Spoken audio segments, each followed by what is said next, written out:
Kamustapo, Buenos Dias, Malaganyan, Padating, sa Philippines. Welcome to our mission house here in the Philippines. Again, Buenos Dias. My wife and I were missionaries of God the Father, Almighty, Maker of heaven and earth, Jesus Christ, His Son, under the anointing of the Holy Ghost. We brag on Jesus because He has promised that these signs shall follow those that believe. And these signs continue to follow. The one you see that most often every day on display is the unction of the anointing. And it's more widespread. None of them have passed away, but that is more prolific. Takes place every day, the unction of the anointing. Today, we are still in the middle of the beginning of the Holy Day season. The Holy Day season is the time when we, as believers, we celebrate the coming of light into this world of darkness.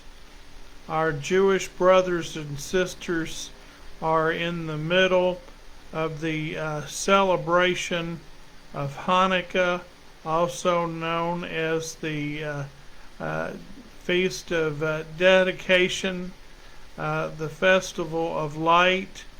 Jesus, he celebrated Hanukkah. He endorsed Hanukkah by celebrating Hanukkah, and we, as His believers, we think it is proper to celebrate Hanukkah, the coming of light into this world of darkness, the celebration of light, the festival of light. But what we want to do today, in addition to remind you about that, is we want to take a look around the world quickly during this Holy Day season. We want to take a look at God's prophetic time clock and what is taking place around the world right now in the day in which we live. I want to say hello to all of our friends here in Naic, Tanza, in the province of Cavite, here in the Philippines.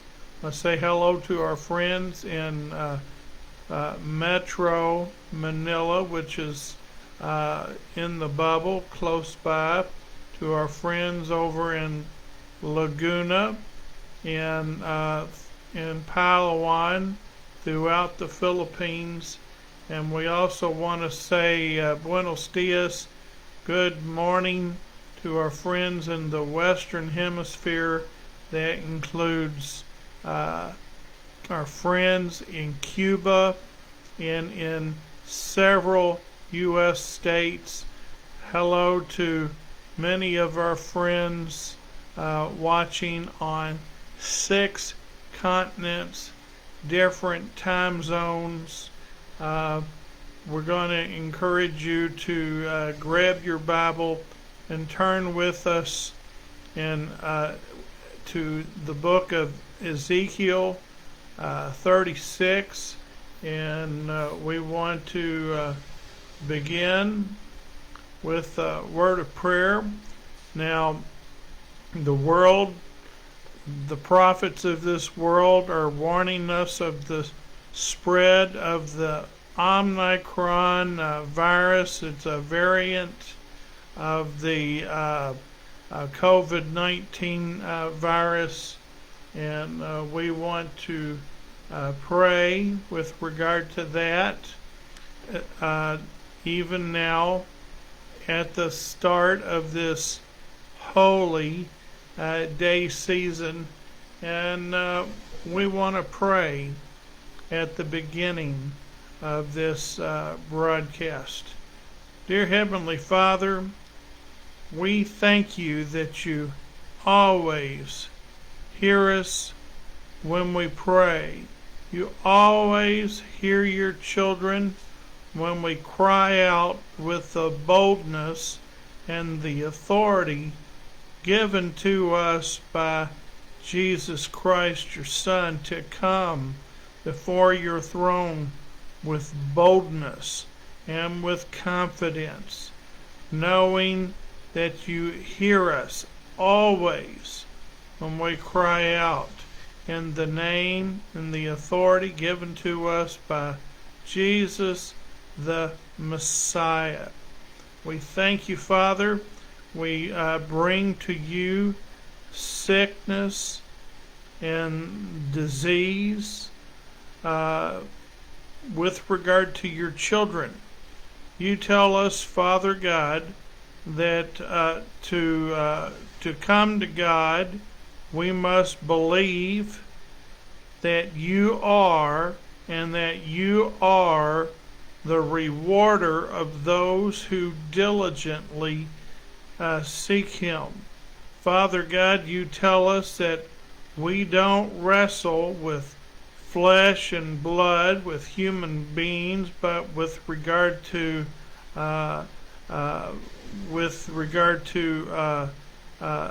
demons, demonic powers, the rulers of the darkness of this world, and spiritual wickedness in high places. You tell us, Father God, as your children, that we are to turn away from those who have a form of godliness but deny the power thereof. People who have a form of godliness but don't recognize your authority and how you are more than willing to become involved in the affairs of your children who call out in the name of Jesus Christ, your Son. Let's start with the Our Father. We're going to modify it for today before we get into the teaching. Jesus said to pray, Our Father who art in heaven. Father, we identify that we are addressing our prayer to our Father in heaven. Hallowed be thy name. We want to honor you with praise at the beginning of this prayer. Lord, we pray that your kingdom, we pray for your kingdom to be established in our lives today. Lord, we want to take the principles taught by Jesus Christ, your Son, and we want to apply those kingdom principles, those teachings, and apply them to our lives today, and that your will would be done in our lives today. Father, you tell us in James that sometimes we have not because we ask not. So, Father, we ask that your kingdom, more and more of it, would be established in our lives today, and that your will, for our lives today would be done in our lives today. Lord, you tell us to come into your presence, and to come into your presence, and that give us this day our daily bread. We know that you have more than enough for your children every day who ask for it, who ask for your kingdom and principles to be established in our lives. And we want your will to be done in our lives today. And you tell us in your word to seek provision every day, in your presence every day. Forgive us of our sins as we forgive those who sin against us. Father, we have to forgive others. You tell us through your Son that we need to have mercy. And if we show mercy, we receive mercy.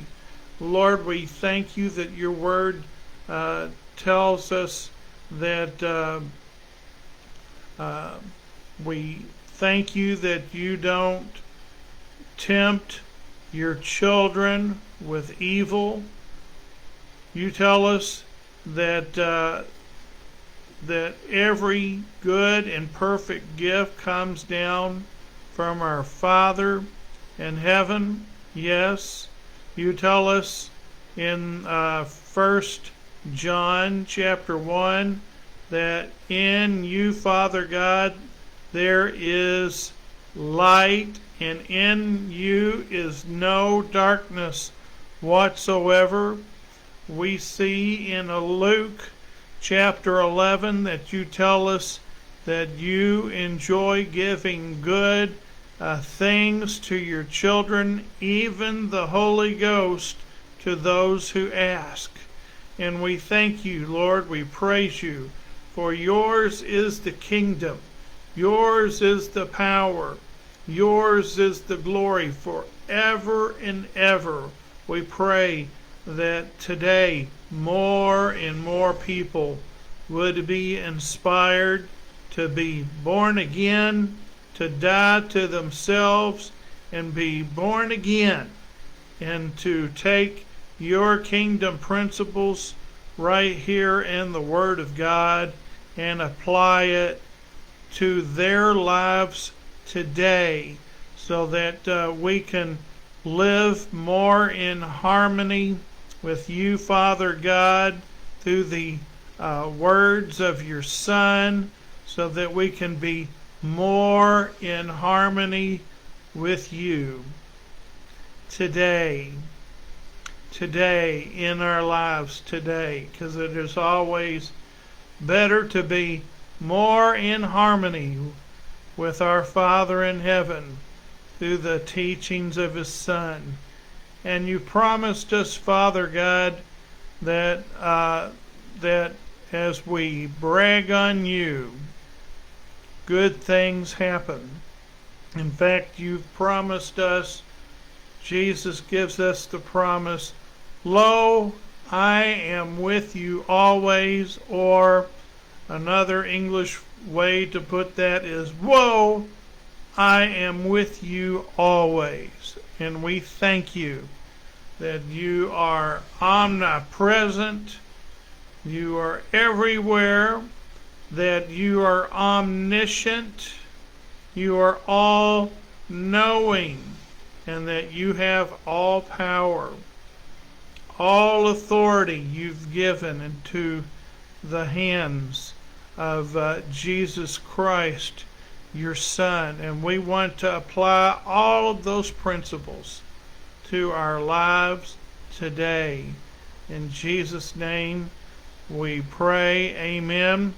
We recognize that modern Israel reflects the spirit demonstrated and celebrated every year in the in Hanukkah, where world power under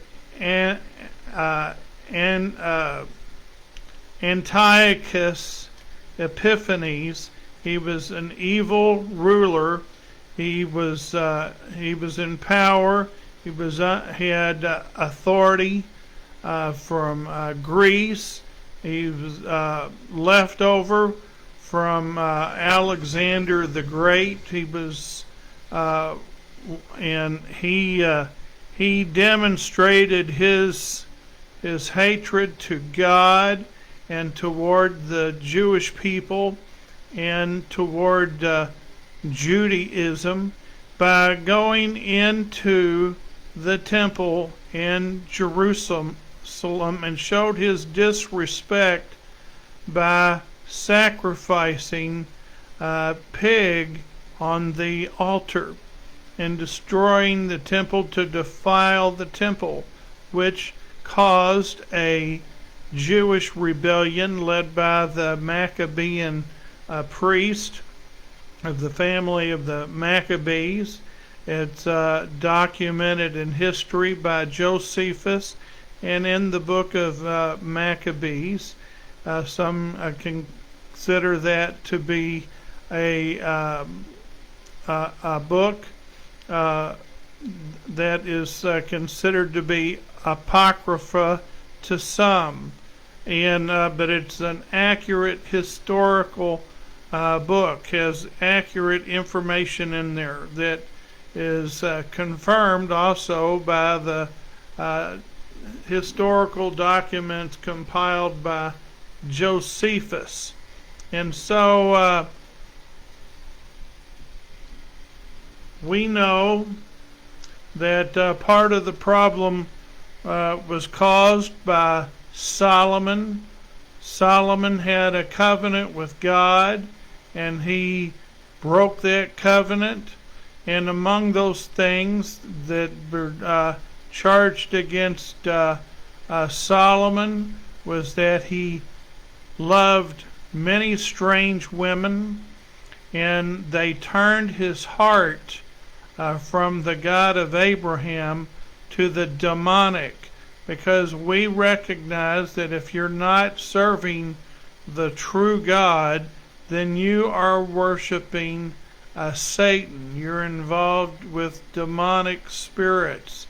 And even if you think that you're just serving yourself, well, if you are your own God, then you are placing yourself and your interest in front of a God who wants no other gods before him, to worship only one God.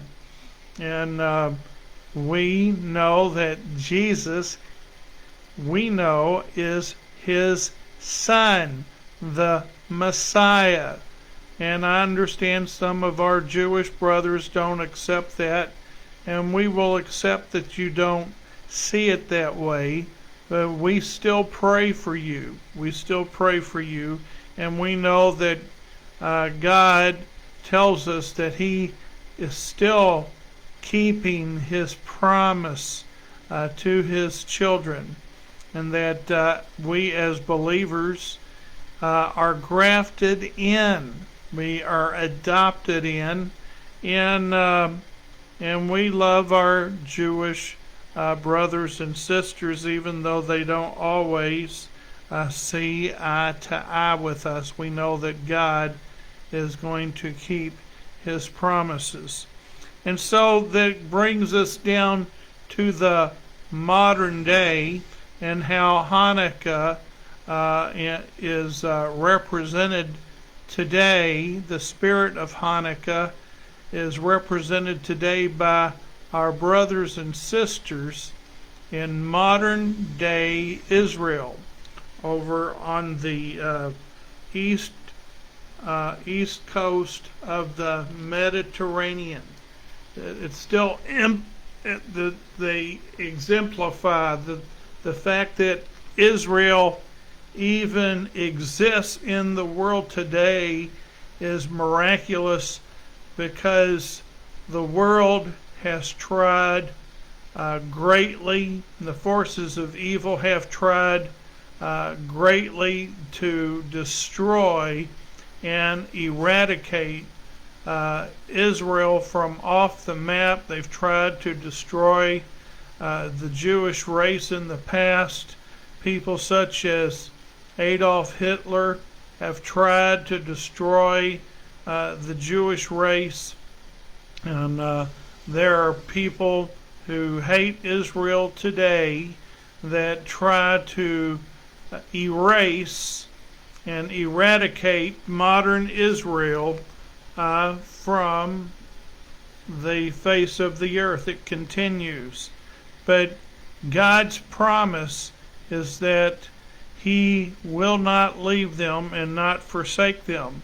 So verse 16, it was, the Lord uttered it to Ezekiel when Ezekiel no longer had any autonomy. They were strangers in a strange land.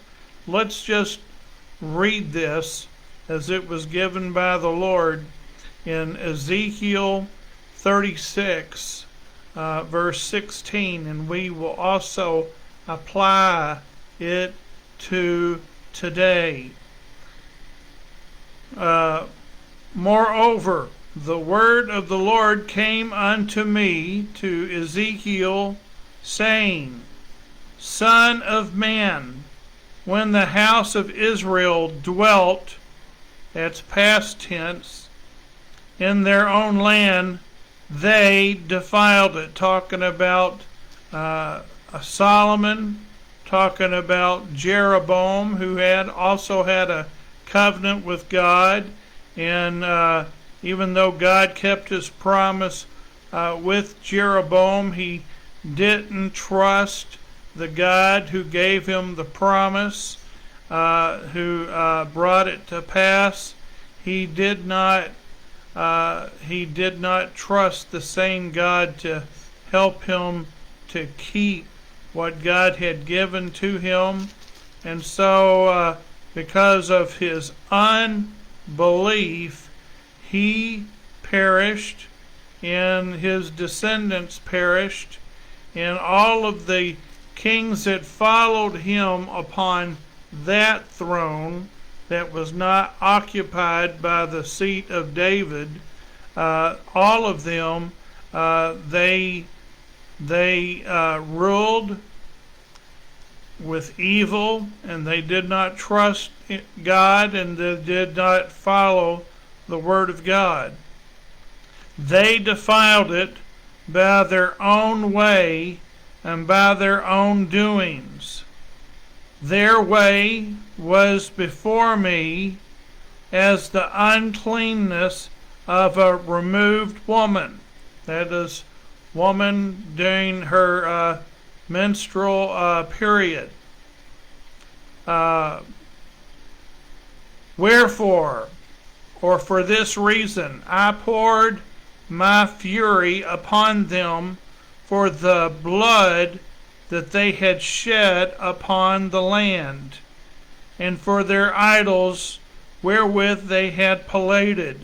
God does not like the shed of innocent blood, and if you continue in evil, there will be consequences.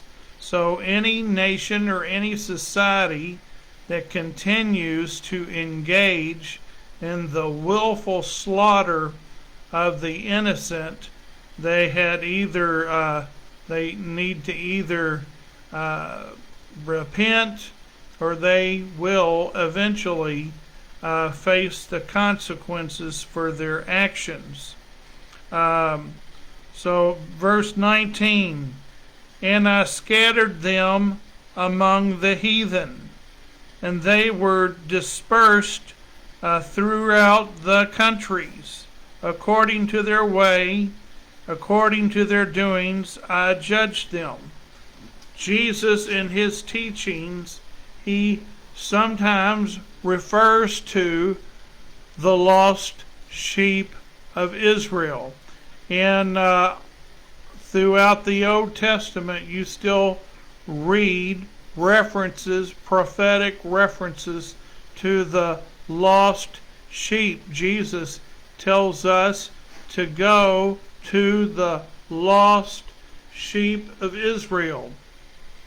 Israel was not redeemed at this time. Israel, they were still spread out among the heathen, all of them. But see, God had mercy on the house of Jacob. The house of Jacob, they were separated for the land for 70 years of captivity, but the house of Israel, they were scattered throughout the nations. Now, history documents that some clusters, they retain their identities better. They were better at retaining their culture, but throughout time, they lost a lot of the essence that made them who they were as far as being Jewish or being Hebrew. But history documents and DNA evidence documents from all of the world that this is true, and that people scattered on different continents, when DNA testing is done, they realize that these are Jewish people, that they have Jewish DNA. History documents that many of them came to live in Ophir, which is the ancient name for the Philippines.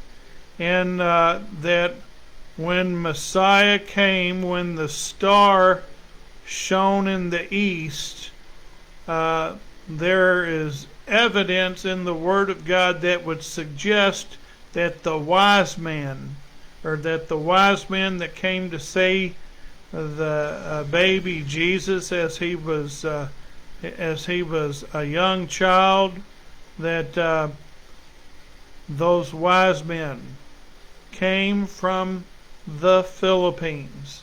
And so there were some who retained their knowledge and their identity better than others.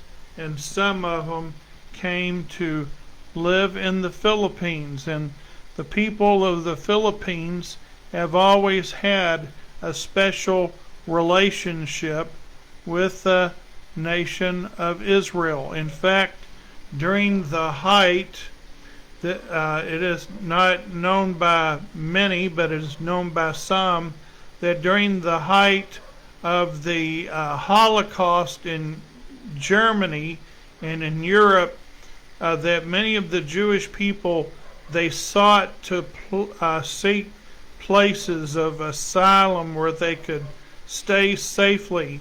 And the nations of the world, by and large, refused the entry of the Jewish people into their nations for safety or for asylum. But Emmanuel Quezon, president of the Commonwealth of the Philippines at the time, he let it be known to far and wide that any of the Jewish people fleeing the Holocaust in Europe, that they could come to the Philippines, as many as could arrive. As long as they could get here, they were given sanctuary. They were given safety in the Philippines. And that when Israel declared itself to be a nation again in 1948, May of 1948, the Philippines was like the second nation in the world to recognize Israeli the existence of Israel's sovereignty on the West Bank, or in the Fertile Crescent. The United States was the first nation to recognize Israel as a nation, and the second nation was the Philippines. The second nation was the Philippines in 1948. And so because of that, there continues to be a special relationship between the nation of the Philippines and the nation of modern Israel. But so God he said, verse 21, but I had pity for my holy name, which the house of Israel had profaned among the heathen where they went. Therefore say unto the house of Israel, thus saith the Lord God, I do not make this promise for your sakes, O house of Israel, but for my holy name's sake, which ye have profaned among the heathen where ye went. This was sins in the past. And it says in verse 23, and I will sanctify my great name, which was profaned among the heathen, which ye have profaned in the midst of them. Brothers and sisters, let's make it abundantly clear right now. The Bible says all have sinned and fall short of the glory of God. There is none righteous, no, not one. But this was sins in the past. The Bible says all have sinned and come short of the glory of God, and that none makes it to, unless you are born again, you have to be born again. The old man, the old heart must die, and you must be born again with the Spirit of Messiah, and to give you life. If any man be in Christ or in Messiah, he or she becomes a new person. Old things pass away, and behold, all things become new. And I will sanctify my great name, and the heathen shall know that I am the Lord, saith the Lord God, when I shall be sanctified in you before their eyes. For I will take you from the heathen, and gather you out of all countries, and shall bring you into your own land, to the special place for the Jewish people, to your own land.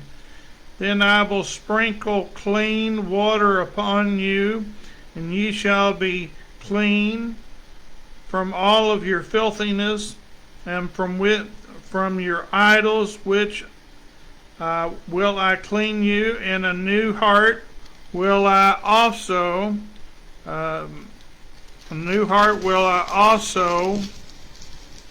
give you, and a new spirit will I put within you, and I will take away the stony heart out of your flesh, and I will give you a heart of flesh. See, this promise is good for individuals, and it's good for the nation. But God deals with nations, but He also has mercy upon individuals. And brothers and sisters, the Apostle Paul affirms this in 2 Corinthians chapter 3. He tells us that if you allow Him, He will make you to be an able minister of the new covenant, not written in ink on tablets of stone, but by the Spirit of the living God upon the table, fleshy tables of your heart. He wants the Word of God written on the fleshy part of your heart, the heart that can still feel, so that the Word of God in your mouth is like medicine instead of weapons of stone. He wants the Word of God to be like medicine, to help people to heal and to feel better and to get better, and not weapons that can be used in times of war to help to hurt your brothers and sisters.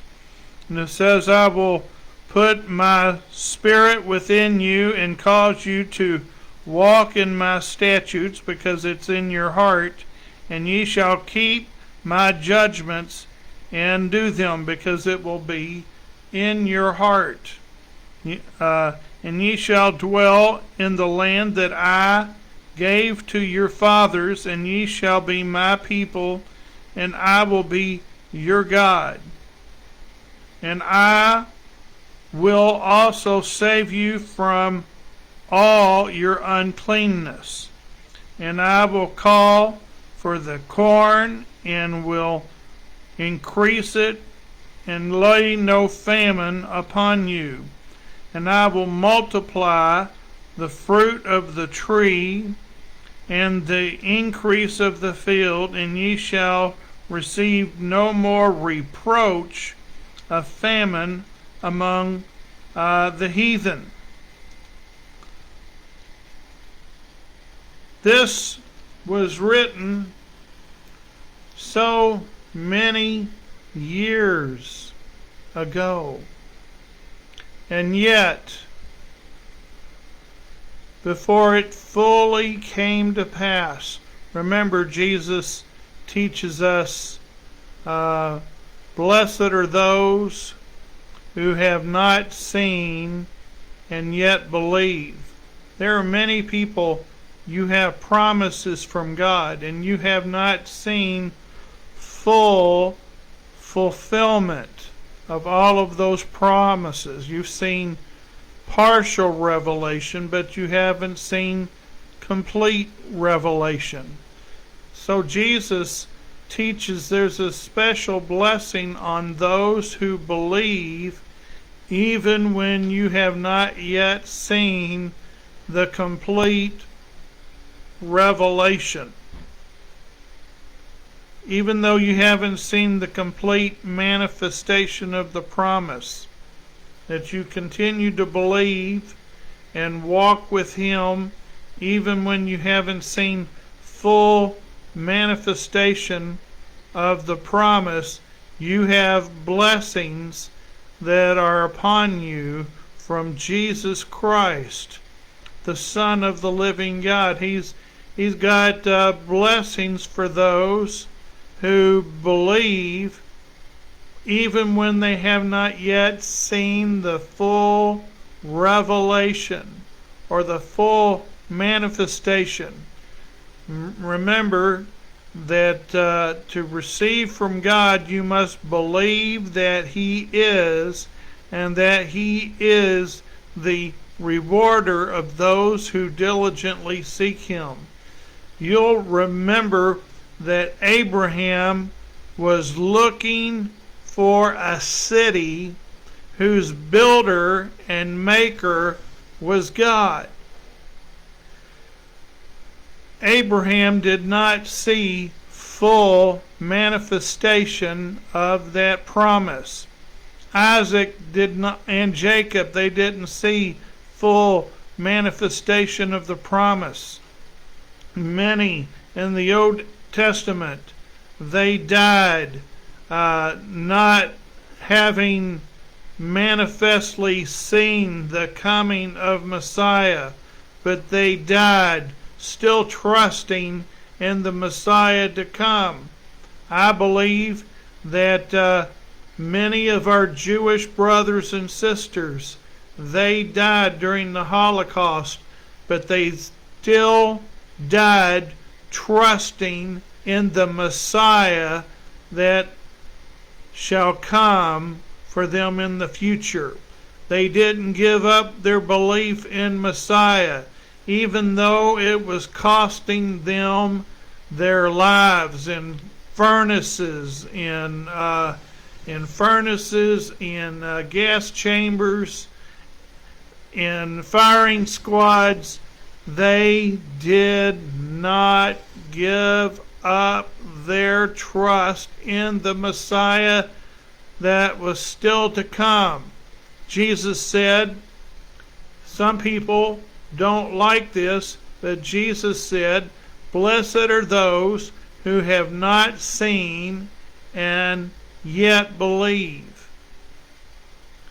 They haven't seen the manifestation of the promise, but they still believe in the promise to come.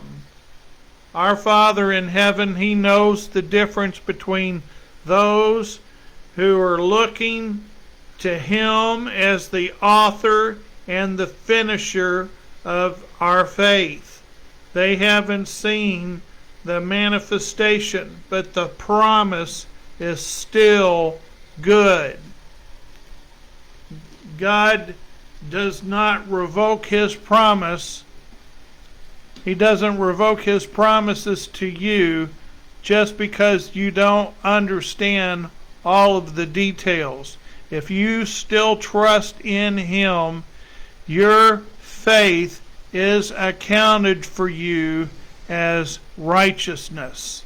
That's what the Word of God says. It's accounted for you as righteousness. And verse 34, and the desolate land shall be tilled, whereas it lay desolate in the sight of all that passed by. And they shall say, this land that was desolate is become like the Garden of Eden, and the waste and the desolate and ruined cities are become fenced and are inhabited. They are now. They are. It's a fertile ground over there, and it's inhabited. Then the heathen that are left round about you shall know that I, the Lord, build the ruined places and plant that which was desolate, and I, the Lord, have spoken it, and I will do it. Thus saith the Lord God, I will yet for this be inquired by the house of Israel to do it for them, and I will increase them with men like a flock, and the holy flock as the flock of Jerusalem in her solemn feast. So shall the waste cities be filled with flocks of men, and they shall know that I am the Lord. And that is just from Ezekiel chapter 36. And if you're looking in the Word of God, Jesus teaches us plainly that Israel is God's prophetic time clock, and that Israel, or that the fig tree would blossom again before the return, before the coming of Messiah. And so, brothers and sisters, we look around and we see that Israel, the fig tree, has blossomed, and that the fig tree has blossomed, and that the fig tree is also identified with the olive tree. And Israel is famous for its olive oil. And where was the Garden of Gethsemane? It was an olive garden. An olive garden. And that place continues to flourish. And it's some of the most fertile farmland anywhere in the world. And brothers and sisters, there are many good promises and prophetic words, and many of them have come to pass. Not all of them, but many of them have come to pass. And so again, I remind you that Jesus teaches that blessed are those who have not seen, when that's have not seen the full revelation, and none of us have seen the full revelation of the promise. We see a portion. The Apostle Paul teaches us that in 1 Corinthians chapter 13, he says, "For we know in part, and we prophesy in part." We see the Word of God, and what he shows to us in the Word of God, we know that this is true. And much of it has already come to pass. But we know in part, and we prophesy in part. Some of it is history. Some of the prophecies are now historic, and they've come to pass.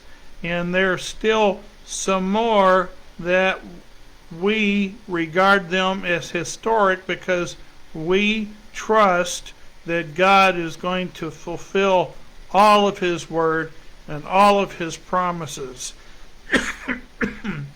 If God be for you, who can be against you? Brothers and sisters, the Bible shows us that as we look around the world today, we see that the prophetic time clock is ticking. Jesus prophesied that there would be wars and rumors of wars. And we see wars and rumors of wars, but the big thing that makes a difference now is that the fig tree, the olive tree, is back.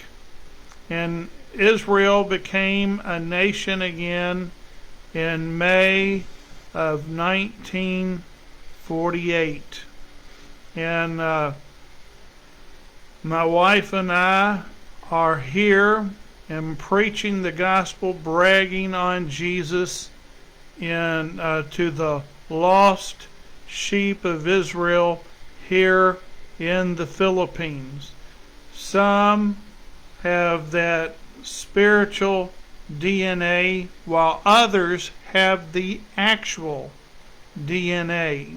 Many people that were here when Magellan landed with Spain, they were asked who they worshiped. They could find no idols, and the response was that we pray or we worship only Abba. Abba is the Hebrew word for Father. And many of the practices of Judaism had remained in the people of the Philippines, the natives of the Philippines. They were still practicing many of their cultural practices from Judaism. They lost some identity because they had been scattered, but some of the attributes, some of the characters remained in their culture even before the arrival of Magellan. And so, but if you don't have a physical DNA, we know that from John, the Gospel of John chapter 1, that to as many as received Him, received Jesus as Messiah, to them, those people who received Jesus as Messiah, to them He gave power. He gives authority to become adopted to those that believe in his authority, which were born not of blood, nor of the will of God, but of God. He is the one who approves the adoption, so that you become a joint heir through the work of Jesus, so that many become spiritual Jewish, or you become spiritually Hebrew through the work of Messiah. Now, his work is not done. Jesus promised to finish the job. He's also told us that he says, I go to prepare a place for you, and if I go to prepare a place for you, I will come again and receive you to myself, so that where I am, there ye may be also. Jesus promised that there's a time when he's coming to rescue his children, and that day is coming. He says, no man knows the day or the hour. The day of the Lord shall come like a thief in the night. The Bible tells us that that we look through a glass darkly. We know in part. We look into the future, and it's like looking through stained glass or dark glass, because the future is very harsh. So God has had mercy and put on glasses, so that you need sunglasses, because the light is harsh. You need the glasses to protect you from the glare, and that protection is through Jesus Christ. You must be born again. You must be born again. Brothers and sisters, feel free to contact us on this platform. If you know people that can be helped by this ministry and this teaching, please feel free to share it on social media, on this platform, or whatever way, but you share it with other people, because we want to encourage you to brag on Jesus, because when you brag on Jesus, there are signs that follow, and we can teach you more about that. You contact us. We can refer you to a man or woman of God in your area. Churches in your area will do what we can to get you set up with people who can teach you the Word of God. Thank you to all of our supporters. We don't have a whole lot, but you're the most important, because you help us to pay the bills. The gospel is free, but getting the gospel out throughout the whole world is not free. There's cost associated with it.